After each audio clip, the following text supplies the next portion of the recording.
Sitting in a chair would be the 16th First Lady of the U.S. presidency, Mary Todd Lincoln. Her face looks serious. There's an emotional concentration that can be seen in her face. And standing behind her would be some type of visual or spiritual view of the 16th U.S. President, Abraham Lincoln. Let me explain this photograph a bit more. Good day to everyone out there. Hope that everyone is doing well and that everyone is healthy. The photograph that I used at the intro of this segment was photographed by William Mumler. William Mumler lived a very interesting life. He is credited by some with inventing spirit photography. I would say that he certainly popularized spirit photography, mainly because of this photograph of Mary Todd Lincoln.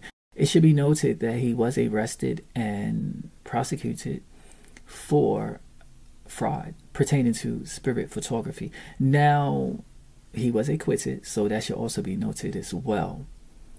I know when some people look at this photograph with 21st century eyes, they may say, hey, this is trickery. This is double exposure. And that is a logical opinion. So I will say this. As far as I know, William Mumler did not ever expound on how he created this photograph. But again, if you deduce the opinion that this was double exposure, that is a logical opinion, or some type of exposure trickery. Certainly, I think that it falls within that range. My other opinion would be about how did the 16th U.S. presidential first lady ended up inside of William Mumler's photographic studio in Boston. I would have to say grief.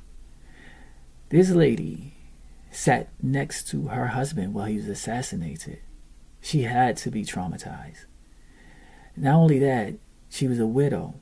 So the grieving pains and the emotional complexities within her mind and her emotional heart is probably what led her to this situation with William Mumler. Now, it should also be